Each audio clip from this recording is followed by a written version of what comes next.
Buenos días. En este curso, en las distintas clases teóricas, estamos viendo géneros bacterianos que han sido clasificados de una forma arbitraria, como ustedes lo vienen viendo. Ya hemos visto cocos gram positivos, hemos visto cocos gram negativos y hoy nos convoca otro grupo que es el de las bacterias que no toman la coloración de Gram. Serán dos clases de bacterias que no toman la coloración de Gram. Hoy presentamos la primera clase, que a su vez está dividida en dos partes. La parte 1 trata sobre bacterias del género Mycobacterium. El género Mycobacterium está integrado por al menos 130 especies, muchas de ellas, la mayoría, con importancia médica. Con fines pedagógicos dividimos a las micobacterias en tres grupos. En primer lugar tenemos el grupo de las micobacterias tuberculosas. Son los agentes causales de la enfermedad denominada tuberculosis. La bacteria de más frecuente aislamiento y que causa esta enfermedad es Mycobacterium tuberculosis, seguido por Mycobacterium bovis en nuestro país. Existen al menos otras 8 especies que también causan la tuberculosis, pero son de rara aparición en la clínica. Un segundo grupo está compuesto por aquellas bacterias que causan la micobacteriosis y se denominan micobacterias no tuberculosas. Antiguamente se las denominaba bacterias o micobacterias atípicas. Y por último tenemos en un tercer grupo a una única especie que es Mycobacterium leprae, que es el agente etiológico de la lepra. Durante el transcurso de esta clase o de esta parte de la clase vamos a hacer más hincapié en Mycobacterium tuberculosis para poder entender por qué las micobacterias causan enfermedad al hombre. Las enfermedades causadas por bacterias del género Mycobacterium son conocidas desde hace muchos siglos. Sin embargo, la primera micobacteria fue descubierta recién hacia fines del siglo XIX, durante la época de oro de la microbiología. En efecto, Robert Koch descubre en 1882 al agente causal de la tuberculosis. Se trata de bacilos que son inmóviles, que son delgados, que pueden ser rectos o ligeramente curvos, que no presentan cápsula ni presentan esporas. Se ha visto que cuando se deseca a estas bacterias y se verifica el contenido lipídico, este es muy alto y constituye aproximadamente un 60% del peso seco de la bacteria. Como hemos dicho, esta bacteria no puede ser observada por tinción de Gram, merced a la alta cantidad de lípidos que contienen sus envolturas y debido a que la pared del peptidoglicano es bastante fina. De esta manera, para poder observarlas, debe utilizarse otro tipo de tinción. Una muy común es la descrita por Siegel-Nielsen, que se basa en una tinción que se realiza primero con fucsina básica en caliente, seguida de una etapa de decoloración que se realiza con ácido en medio hidroalcohólico. De esta manera, hay bacterias que no pueden retener el colorante y solamente pueden verse por una tinción de contraste, mientras que hay otras bacterias que resisten la remoción del colorante por acción del ácido y el alcohol, y a esta se le denomina bacilos alcohol ácido resistente. Recuerden este acrónimo porque lo van a ver muchas veces: bacilos ácido alcohol resistentes. Desde el punto de vista fisiológico, digamos que las micobacterias son bacterias aerobias estrictas, necesitan oxígeno para su desarrollo y son bacterias de crecimiento lento. Tienen un tiempo medio de generación que se estima alrededor de las 12 a 24 horas, es decir, se necesitan entre 12 y 24 horas para producir una replicación. Las micobacterias más patógenas, especialmente las tuberculosas, desarrollan mejor a la temperatura corporal del huésped, esto es 37 grados centígrados. Las micobacterias no tuberculosas en general tienen la tendencia a desarrollar mejor a temperaturas más bajas, alrededor de los 30 grados centígrados. Estas bacterias pueden ser cultivadas en el laboratorio en medios como el de Lowenstein-Jensen o el de Stone Brink. Son medios que no tienen gran cantidad de nutrientes, son medios de componentes sencillos, pero que llevan necesariamente un inhibidor del crecimiento de otras bacterias que pueden estar contaminando el cultivo. Ustedes piensen que para poder ver la aparición de una colonia de micobacterias en un cultivo, como estas que ustedes están viendo acá en estas fotos, tienen que esperar al menos 3 semanas. No antes de 3 semanas van a ver desarrollo de una micobacteria tuberculosa. Sí pueden ver al cabo de 10 o 12 días desarrollo de una micobacteria no tuberculosa. Una vez que se produce el desarrollo, es necesario poder conocer de qué especie se trata, y para eso existen distintas pruebas bioquímicas como la de la niacina, la ureasa, reducción de nitratos y otras.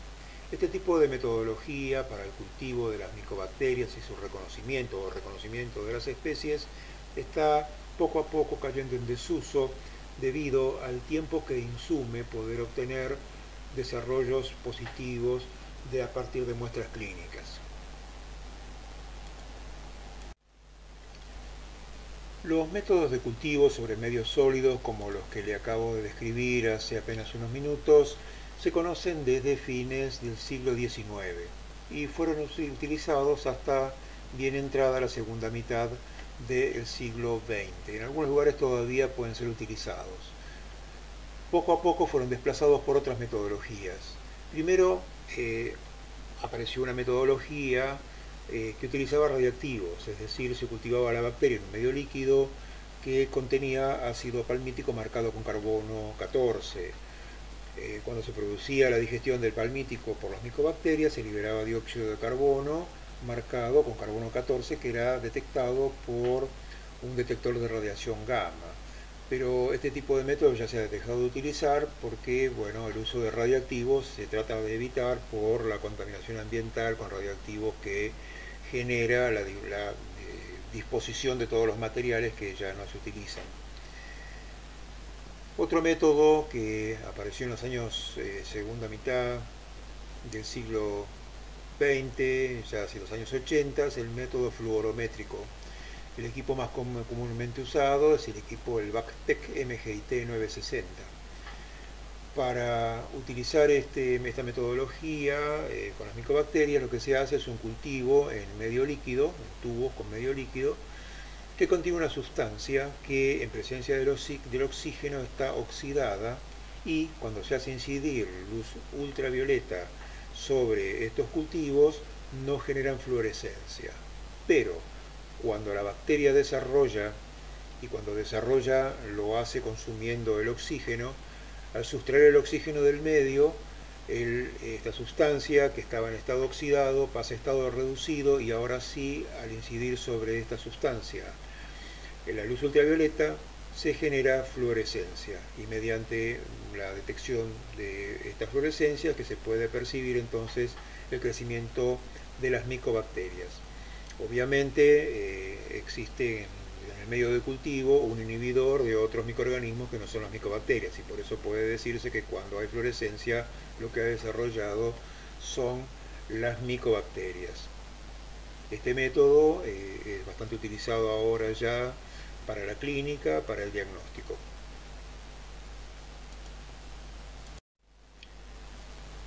A principios del siglo XXI se describió un método aún más moderno y que se basa en la amplificación de secuencias específicas de ADN mediante una PCR en tiempo real, cuantitativa. De esta manera, lo que el equipo realiza es una amplificación utilizando cebadores para genes específicos de Mycobacterium tuberculosis, y además para el gen que codifica la resistencia a la rifampicina. La bondad de este método, ¿por qué es tan bueno este método? Que es el más común, es el Expert MTB RIF, es que permite la obtención de un resultado en menos de 120 minutos a partir de una muestra clínica. Esto aumenta muchísimo la posibilidad de que en corto tiempo pueda ser detectado la micobacteria tuberculosa en pacientes. Las bacterias del género Mycobacterium presentan una dispar resistencia a los agentes físicos. Por un lado, resisten la acción de ácidos, de álcalis y de la mayoría de los desinfectantes de uso habitual. Pueden ser inactivados por formaldehído o fenol, pero debe usarse con precaución estos agentes, pues son cancerígenos. Puede ser inactivado por glutaraldehído, puede ser inactivado también por etanol en solución acuosa al 70% y parcialmente también por los hipocloritos. En virtud de del alto contenido de lípidos en sus envolturas, las micobacterias son capaces de resistir por mucho tiempo la desecación. Especialmente las bacterias retienen su viabilidad cuando están al abrigo de la luz solar, es decir, cuando una micobacteria es lanzada de alguna manera al ambiente, por ejemplo en un esputo que queda al abrigo de la luz solar y en ambiente húmedo, la micobacteria puede resistir mucho tiempo, hasta un año puede permanecer viable. Para poder comprender por qué las bacterias del género Mycobacterium causan la enfermedad, debemos primero reconocer los distintos componentes químicos de sus envolturas. En principio, parecería que las micobacterias tienen una estructura que se asemejaría a las gram positivas, pero esto es solo a primera vista, porque luego vemos grandes diferencias. Veamos. Primero, todas las bacterias tienen una membrana citoplásmica. En esta membrana citoplásmica se alojan una variada cantidad de proteínas. La mayoría de ellas participan de los ciclos bioenergéticos y biosintéticos de la bacteria. En el caso de micobacterias están también estas proteínas y además existen otras proteínas propias de las micobacterias. Pueden extraerse estas proteínas y esto constituye una preparación que de las siglas del acrónimo en inglés PPD, por Purified Protein Derivative. Este PPD es una sustancia, antes se denominaba tuberculina, que se puede utilizar para el diagnóstico de la tuberculosis. Esto lo veremos más adelante, no en esta asignatura, sino en microbiología 2. Por fuera de la membrana citoplásmica, las gram positivas poseen una gruesa capa de peptidoglicano que está ensamblado con ácidos teicoicos. Pero en el caso de las micobacterias, esta pared es muy fina, solamente de peptidoglicano. Esta pared fina es la que debiera retener la tinción de Gram, cosa que en principio, por lo fino de esta pared y por lo que viene después por fuera, que es esta gruesísima capa lipídica, estas bacterias entonces no toman la tinción de Gram. Esta gruesa capa lipídica tiene la forma de una bicapa, en donde por fuera tenemos distintos fosfolípidos orientados con la cabeza polar hacia afuera y sus colas no polares hacia adentro. Estas colas no polares están en perfecta conjunción con el mayor componente lipídico que contienen las micobacterias, que son los ácidos micólicos. Hay diversos ácidos micólicos, algunos contienen trealosa, y estos ácidos micólicos que contienen trealosa tienen actividad biológica, como ya veremos. Otros ácidos micólicos están sulfatados y constituyen lo que denominamos los sulfolípidos o sulfátidos, que también tienen actividad biológica, que veremos ahora en unos minutos. Existen otras moléculas de mucha importancia, como el lipoarabidomanano. El lipoarabidomanano es básicamente un lipoazúcar, un lipoglúcido, que está anclado a la membrana citoplásmica y que protruye por fuera de esta bicapa lipídica. El lipoarabidomanano de alto contenido en manosa está asociado a las cepas más patógenas de micobacterias, mientras que lipoarabidomananos que tienen colas más cortas o menor contenido en manosa aparecen en las cepas menos patógenas de micobacterias. En las cepas en donde la patogenicidad es muy baja, aparece otro componente que tenemos aquí marcado, que es el fosfatidil inositol manócido.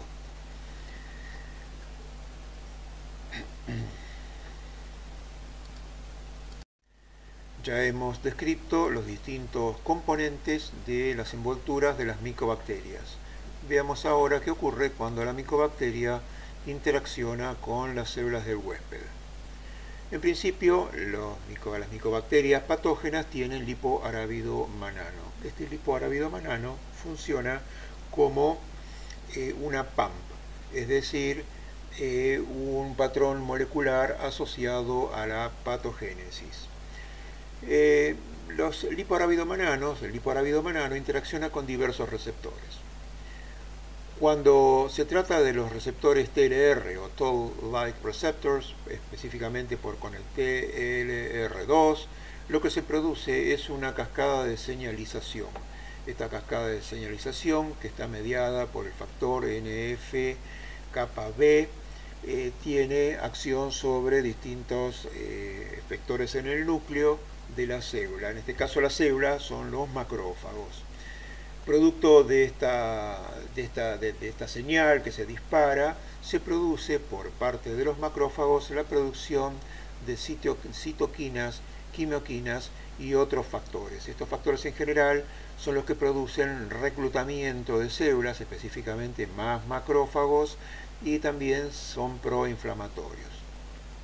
Por otra parte, cuando el LAM impacta sobre los receptores endocíticos, lo que se produce es la invaginación de la membrana citoplásmica de los macrófagos y la formación de un endosoma, en donde va a quedar alojada la bacteria.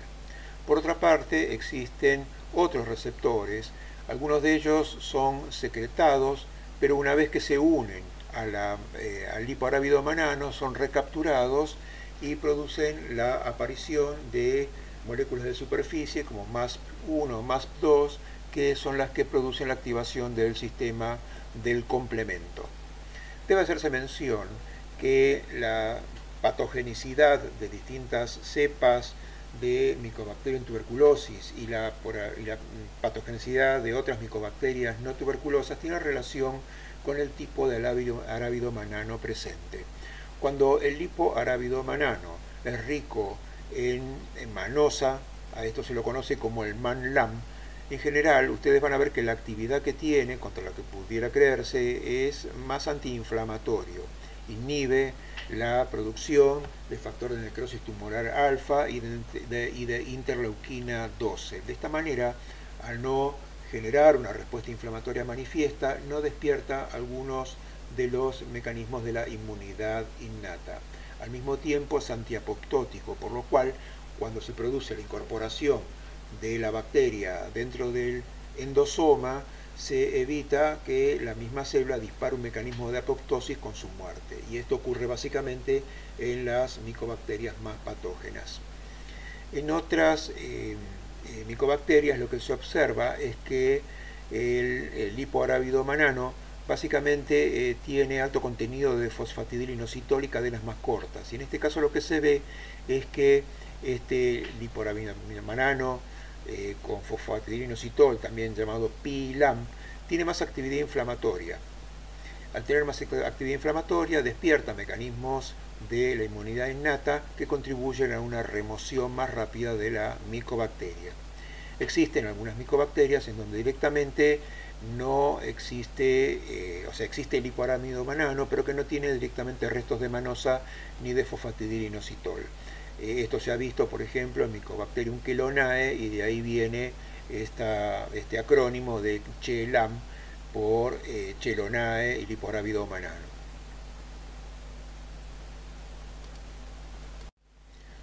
Normalmente, cuando se produce la ingestión por parte de un macrófago de una bacteria o otras bacterias distintas de las micobacterias, lo que ocurre es que la bacteria va a quedar alojada dentro del fagosoma y luego, por interacción entre una proteína que se encuentra en la membrana fagosomal, que es la PI3P, Esta proteína va a interaccionar con su receptor, que es la EEA1 o antígeno endosomal específico.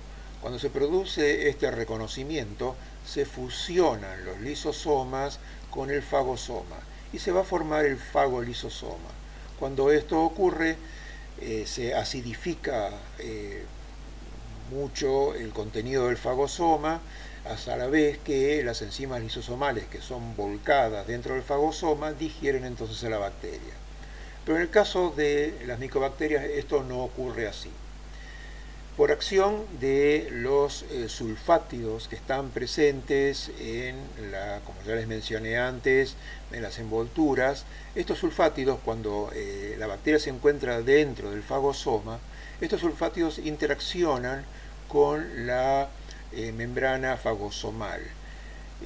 Tienen que pensar ustedes que tanto las membranas como las envolturas de las micobacterias están en una suerte de estado como de semilíquido, y entonces hay intercambio lipídico entre las envolturas de las micobacterias y la membrana fagosomal. De esta manera estos sulfátidos pasan a la membrana fagosomal y le cambian su fluidez. De esta manera cambian la orientación de la presencia de la molécula PI3P, que ya no puede ser reconocida por el antígeno endosomal específico. De esta manera se inhibe la fusión de los lisosomas con el fagosoma, y de esta manera entonces el fagolisosoma no se puede formar. Como no se puede formar, no aumenta el tenor oxidativo dentro del fagosoma, no se vuelcan las enzimas lisosomales y por lo tanto la bacteria no es digerida. Si algún lisosoma pudiera llegar a fusionarse y algunos de los componentes de un lisosoma llegaran dentro del fagosoma, es decir, que tendieran a aumentar levemente la acidez o el tenor oxidativo, esta acidez va a ser neutralizada por amoníaco que produce la micobacteria. Esta micobacteria contiene ureasa, arginasa, glutaminasa, asparaginasa, que son capaces de degradar las distintas moléculas sobre las que actúa, urea, arginina, glutamina o asparagina, liberando amoníaco. Este amoníaco neutraliza el ácido y de esta manera la bacteria se asegura de permanecer dentro del fagosoma inalterada, donde luego se va a replicar.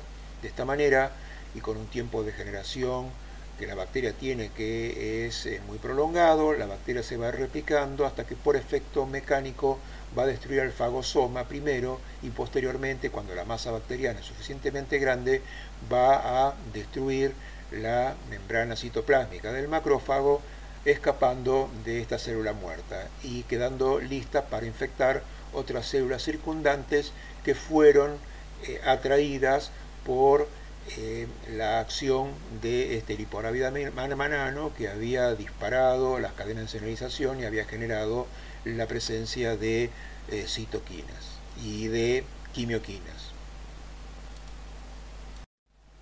Los eventos celulares y moleculares que hemos descrito hasta ahora son los que permiten explicar la patogénesis, cómo se inicia la infección por Mycobacterium, haciendo especial mención a lo que ocurre en la tuberculosis. Si hablamos de las cepas más patógenas, podemos mencionar otros factores de virulencia de las micobacterias. Por un lado tenemos lo que se denomina factor cuerda o factor cordón, que luego se demostró es el dimicolato de 6,6'-trealosa, es decir, este es un ácido micólico rico en trealosa. Se ha visto que este factor cuerda está presente en las micobacterias patógenas, cuando éstas se cultivan y son resuspendidas en líquido, en solución salina, y se las puede observar al microscopio, se ve que se agrupan formando cordones, y de ahí fue que su primera descripción provino de esta observación microscópica, de ahí el nombre de factor cuerda. Sí se sabe que este factor cuerda contribuye a la actividad proinflamatoria de las micobacterias más patógenas. Debe mencionarse que las micobacterias no producen exotoxinas, es decir, no generan ningún otro producto externo tóxico para la célula del huésped, no hay ningún otro factor más allá que los dos que hemos descrito anteriormente, el hipoarábido manano, los sulfátidos y ahora el factor cuerda. Solamente la presencia de estos tres factores es lo que explica el inicio de la infección causada por micobacterias.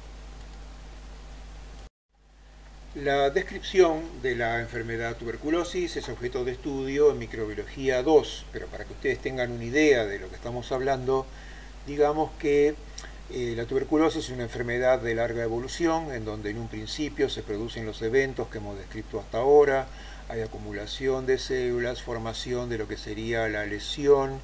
Mientras esto ocurre, el sistema inmune prácticamente no ignora que está presente el microorganismo, y por esto que esta enfermedad es una enfermedad de larga evolución.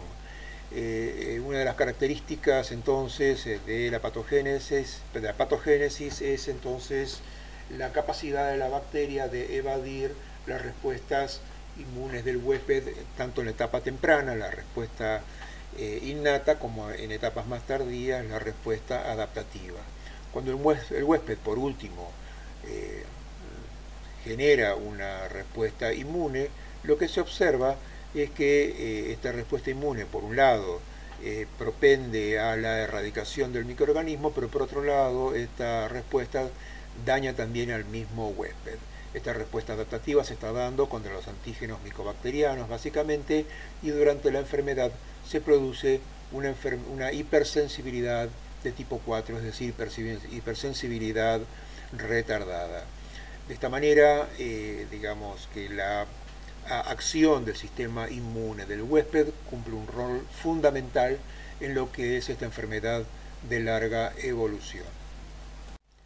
Cuando estudiemos en profundidad la enfermedad de tuberculosis, veremos que durante la misma el huésped genera respuestas inmunes adaptativas de distinto tipo, entre las que podemos contar la TH1, la TH2 y la TH17. Estas respuestas están en un equilibrio. Este equilibrio depende del entorno de citoquinas que tienen los macrófagos en el sitio donde se está produciendo la infección. Cuando existe predominio de una respuesta TH1, este entorno es rico en interferón gamma y en interleuquina 12, y esto lo que representa es la inmunidad defensiva. Cuando esto ocurre, los macrófagos se activan y los macrófagos pueden dar muerte a los microorganismos. Esto es lo que debiera pasar y es lo que generalmente ocurre en el huésped sano. Pero también puede ocurrir que haya un predominio de una respuesta TH2. Cuando hay predominio de una respuesta TH2, en general el entorno es rico en interleuquina 4 e interleuquina 10. Cuando esto ocurre, la respuesta va hacia la cooperación TB y hacia la producción de anticuerpos. Los anticuerpos durante la tuberculosis no juegan rol alguno, no participan de las defensas y al contrario pueden llegar a participar del daño de tejidos. Por otro lado, tiene que haber un equilibrio entre la respuesta protectiva, que ya dijimos que es la TH1, y la respuesta TH17, que es más una reacción una reacción de hipersensibilidad. Cuando predomina la respuesta TH17 en el entorno donde están las células, hay mayor cantidad de factor de crecimiento de tejidos beta y mayor cantidad de interleuquina 6 y de interleuquina 23. Cuando esto ocurre, tenemos mayor fenómeno de hipersensibilidad que se caracteriza por mayor daño de la lesión. Las tres respuestas son importantes, las tres tienen que ocurrir, pero tienen que ocurrir de manera balanceada, y en donde tiene que haber un predominio de la TH1 para asegurar la erradicación del microorganismo. Simplemente para ilustrar el motivo por el cual estudiamos micobacterias y estudiamos a Mycobacterium tuberculosis, veamos algunas cifras estadísticas. Primero digamos que la enfermedad es una enfermedad crónica que está diseminada en todo el mundo. En todo lugar donde hay humanos puede estar o va a estar la enfermedad. Tenemos una incidencia anual que oscila entre los 8 y 12 millones de casos nuevos por año, con una prevalencia que necesariamente tiene que ser mayor porque es una enfermedad de larga evolución y que se estiman aproximadamente 20 millones de casos. En el mundo se registran aproximadamente 3 millones de muertes por año debido a la tuberculosis. Debe hacerse una salvedad, y esto lo vamos a desarrollar mucho más en microdosis, entre lo que significa la enfermedad tuberculosis y la infección por Mycobacterium tuberculosis. Nosotros, en nuestro país, como en todos lados del mundo, hay una tasa, más o menos una tasa conocida, de infección por la micobacteria. De esta manera, muchos de los que vivimos en nuestra sociedad, en Argentina, como también en otras partes del mundo, sufrimos lo que se denomina la primoinfección tuberculosa, en donde nuestra bacteria ingresa al organismo en edad temprana, generalmente en la niñez, inicia un proceso que generalmente es contenido. En algunos huéspedes esto no puede ser contenida, en huéspedes con déficit de aporte calórico o individuos que tienen algún tipo de falla en su inmunidad, esta enfermedad puede entonces progresar hacia la tuberculosis, pero en la mayoría de los casos, y especialmente en los individuos vacunados, como ocurre en Argentina, esta primoinfección tuberculosa es limitada, y eso hace que muchos de nosotros hayamos sido infectados con Mycobacterium tuberculosis, pero no sufrimos la enfermedad. Por eso que se habla de enfermedad cuando existen los signos y síntomas de la tuberculosis, y de infectados. En Argentina tenemos tuberculosis, se calcula que de acuerdo a los registros debemos tener entre 12.000 y 14.000 nuevos casos por año. Muchos de ellos, más o menos la mitad de ellos, se dan en el área metropolitana de la ciudad de Buenos Aires. Uno de los factores de riesgo más importantes para la tuberculosis en la actualidad es la infección concomitante con el virus de la inmunodeficiencia humana. Las condiciones de hacinamiento también, o sea, mala calidad habitacional, también contribuyen a la transmisión de la enfermedad. En nuestro país, el 99% de los casos de tuberculosis son producidos por Mycobacterium tuberculosis, y un 1% de los casos aproximadamente, especialmente de lo que estamos hablando, de los casos de tuberculosis pulmonar, que es la presentación más frecuente, es causada por otra especie de Mycobacterium, que es Mycobacterium bovis. La transmisión aerógena es la que se da con mayor frecuencia, por eso que la presentación pulmonar es por lejos la forma más frecuente. Debemos tener en consideración que Mycobacterium tuberculosis es un patógeno primario, es decir, le va a causar enfermedad al huésped cuando lo alcance por la puerta de entrada adecuada, en la dosis adecuada, independientemente del estado inmunitario del individuo. Aún para individuos, digamos, de la población normal, que no tiene ninguna otra condición de base, la dosis infectante es muy pero muy baja, y se estiman aproximadamente 10 microorganismos. Con esto cerramos el tema tuberculosis y pasamos a ver otra enfermedad causada por micobacterias. Hasta el momento veníamos hablando de las micobacterias tuberculosas, es decir, aquellas que causan la tuberculosis. Existen otras micobacterias a las que vamos a denominar no tuberculosas. Estas micobacterias no tuberculosas causan una enfermedad distinta, que es la micobacteriosis, que puede confundirse con una tuberculosis, especialmente en aquellos individuos que sufren infección por virus de la inmunodeficiencia humana y se encuentran en etapa de SIDA. Estas micobacteriosis son habitualmente de presentación pulmonar, y como les digo, en general afectan a individuos que tienen una condición de base en donde su sistema inmune se encuentra afectado. La estructura de las envolturas de las micobacterias no tuberculosas es bastante semejante a la de las micobacterias tuberculosas, salvo la presencia de algunos factores relevantes de virulencia, como el lipoarábido manano, que se encuentra en baja o en poca cantidad o es de diferente estructura en las micobacterias no tuberculosas. Las micobacterias no tuberculosas se replican un poco más rápidamente que las micobacterias tuberculosas. No obstante ello, todas ellas se replican mucho más lento que otras bacterias que ya hemos visto, que son las de crecimiento rápido, como las que vimos en clases anteriores, como Staphylococcus, Streptococcus, etc. Mientras que esas otras bacterias se replican, su tiempo de generación medio óptimo se encuentra alrededor de los 40 minutos, acá estamos hablando de horas. Ya habíamos dicho de Mycobacterium tuberculosis 2 a 24 horas, y en este caso un poquito menor para las micobacterias no tuberculosas. Dentro de entonces de las micobacterias puede diferenciarse a las tuberculosas y las no tuberculosas por algunas características que presentan las no tuberculosas, que tienen que ver con su crecimiento y pigmentación.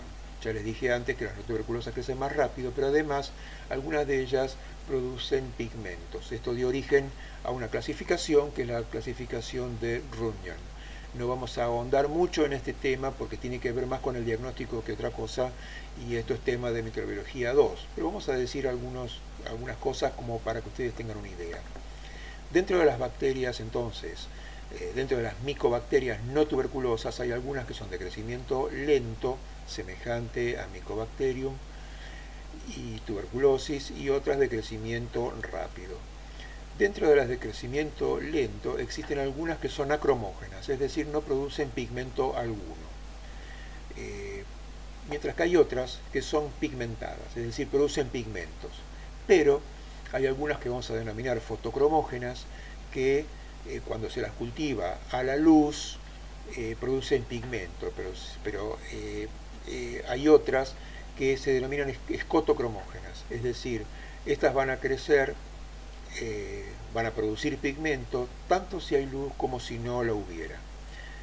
Las distintas especies están descritas aquí, las no pigmentadas, las acromógenas, la más conocida, Avium intracelulares, las fotocromógenas, Mycobacterium marinum, simiae, y dentro de las escotocromógenas, Scrofulaceum o Xenopi. Dentro de las bacterias que crecen más rápidamente, pero dentro del ámbito de lo que son las micobacterias, tenemos a Mycobacterium fortuitum o Chelonae, que recordemos, y como les digo, son bacterias que crecen más rápido que las micobacterias tuberculosas, pero siempre mucho más lentamente que la mayoría de las bacterias. En general, las micobacterias no tuberculosas son menos virulentas, son oportunistas, y como les dije antes, las van a ver en la clínica muy generalmente asociadas al virus de la inmunodeficiencia humana. Otra micobacteria que tiene alta importancia médica es Mycobacterium leprae, que es el agente causal de la lepra. Se trata de un bacilo ácido alcohol resistente que tiene una particularidad diferencial de todas las demás micobacterias, y es que esta no puede crecer en medios de cultivo, es decir, no se la puede cultivar, no se la puede aislar en el laboratorio. La lepra, les doy algunos datos de su importancia médica, es una infección crónica que afecta tanto la piel como las mucosas. Es una enfermedad que nosotros la tenemos en Argentina con un periodo de incubación muy alto, y nosotros estamos en el área endémica, puesto que el área endémica incluye el norte de la provincia de Buenos Aires, las provincias de la Mesopotamia, Santa Fe, Chaco, entre otras provincias. Tenemos lepra en Argentina con una incidencia de aproximadamente 400 a 500 nuevos casos por año, con una prevalencia de 1,5 a 2 casos por cada 1000 habitantes en el área endémica. Esto es prevalencia, piensen ustedes que es una enfermedad de muy larga evolución. Las manifestaciones clínicas son variadas, y puede observarse que hay una expresión de la enfermedad que oscila entre dos formas polares. En un extremo tenemos la lepra lepromatosa, que en este caso es una enfermedad que en esta forma la enfermedad es más contagiosa, que tiene lesiones que contienen al microorganismo, y una lepra tuberculoide, en donde las lesiones no contienen tanto microorganismo, es de más difícil transmisión. Lo mismo que ocurre con la tuberculosis, la inmunidad juega un rol preponderante en esta enfermedad, y podemos ver que la presentación de la enfermedad, el espectro clínico en que podemos ubicar a la enfermedad, va a depender mucho, también como pasa en la tuberculosis, de acuerdo a la inmunidad adaptativa contra Mycobacterium leprae, especialmente lo que denominábamos antes inmunidad mediada por células, es decir, las respuestas de tipo TH1.